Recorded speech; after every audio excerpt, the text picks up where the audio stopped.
नमस्कार साथियों, स्वागत आपका, अभिनंदन आप ही के YouTube चैनल पर। जबरदस्त वीडियो लेकर आया हूं दोस्तों, संविदा कर्मचारियों को सौगात। जैसे कि मैंने पहले ही अपने वीडियो में बताया था, जाकर देख सकते हैं थंबनेल में ही। सभी होंगे नियमित, अधिसूचना जारी हो चुकी है। उत्तराखंड में संविदा कर्मचारियों को लेकर सरकार ने बड़ी सौगात दी है। जिन कर्मचारियों की सेवा दिसंबर 2018 तक लगातार 10 साल होगी, वह नियमित होंगे। शुक्रवार को कार्मिक विभाग ने यानी कि आज ही के दिन इसकी अधिसूचना दोस्तों जारी कर दी है।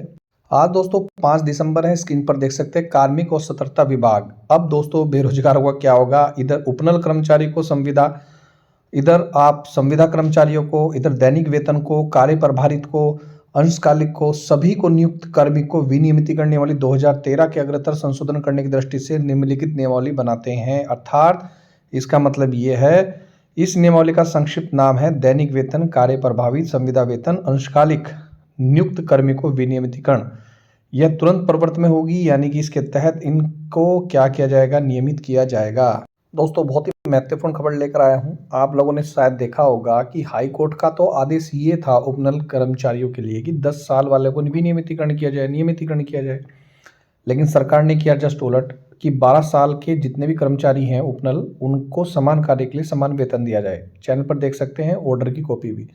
लेकिन दोस्तों एक जानकारी मैं आपको देना चाहूँगा, सरकार द्वारा 10 वर्ष की नियमावली को घटाकर 5 वर्ष कर हजारों कर्मचारियों को नियमित किया गया था। उस समय जब हरीश रावत जी की सरकार की थी, तब किसी संघ को उमा देवी जजमेंट का उल्लंघन नहीं दिखा। जिसे दिखाई भी दिया तो 5 वर्ष बाद।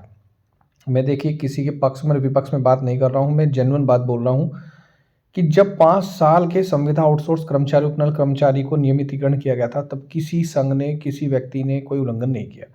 देखिए मैं अपना बताऊं तो विवेक के आधार पर बताऊं, देखिए कोई भी नियुक्ति निकलती है, कोई भी वैकेंसीज निकलती है, उसमें सभी को समान क्या होना चाहिए, सभी को समान तरीके से दोस्तों फॉर्म भरना चाहिए, सभी को समान उसमें मिलना चाहिए। लेकिन अब ये जितने भी मेरे उपनल आउटसोर्स संविदा कर्मचारी भाई हैं, बहनें हैं, अब उनका क्या होगा। उन्होंने नौकरी ले ली, अब कोई कह रहा है कि गलत तरीके से ले ली, अच्छे तरीके से, वो अलग बात है।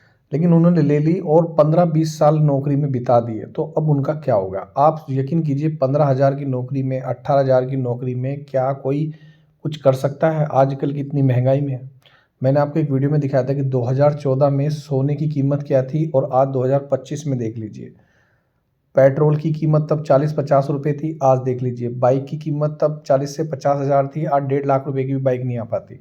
तो कहने का मतलब ये है कि महंगाई बढ़ी है। मेरा सिर्फ इतना है कि सैलरी उनकी बढ़नी चाहिए। मैं नियमितीकरण के लिए और उसके लिए नहीं हूँ कि नियमितीकरण होना चाहिए नहीं होना चाहिए, वो अलग बात है। लेकिन सैलरी कम से कम इतनी तो हो कि हाँ आदमी अपने गुजारा बसारा कर सके।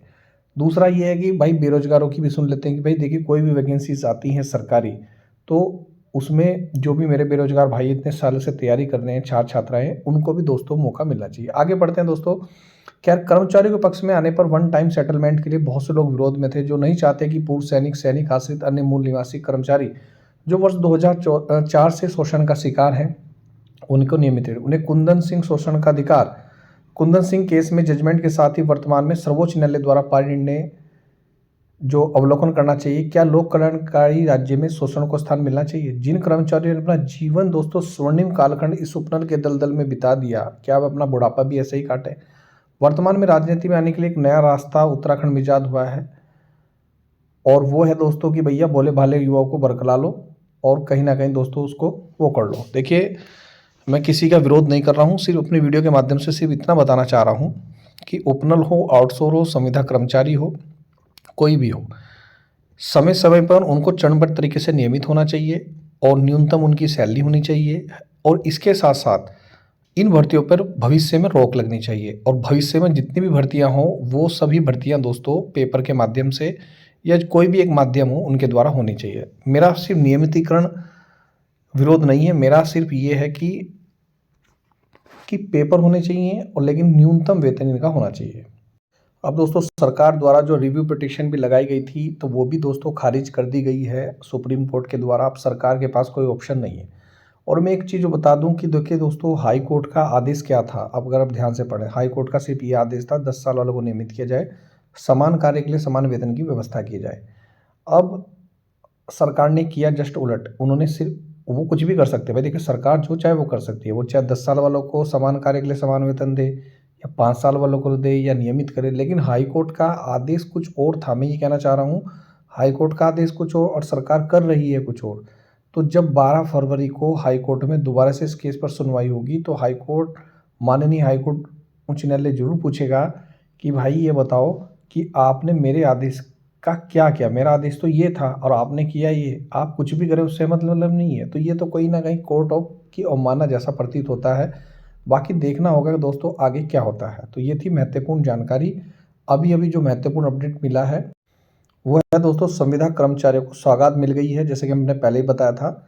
तो 2000 दिसंबर 2018 से जिसने नियुक्ति पाई थी, लगभग 10 साल जिसके हो गए हैं, वो नियमित होंगे। शुक्रवार को कार्मिक विभाग ने इनके आज के दिन इसकी अधिसूचना क्या कर दी है दोस्तों, जारी कर दी गई है। ये देख रहे हैं 5 दिसंबर 2025। तो बहुत ही महत्वपूर्ण वीडियो, शेयर कर दीजिए दिल से और टेलीग्राम से जुड़े। जय हिंद, जय उत्तराखंड दोस्तों।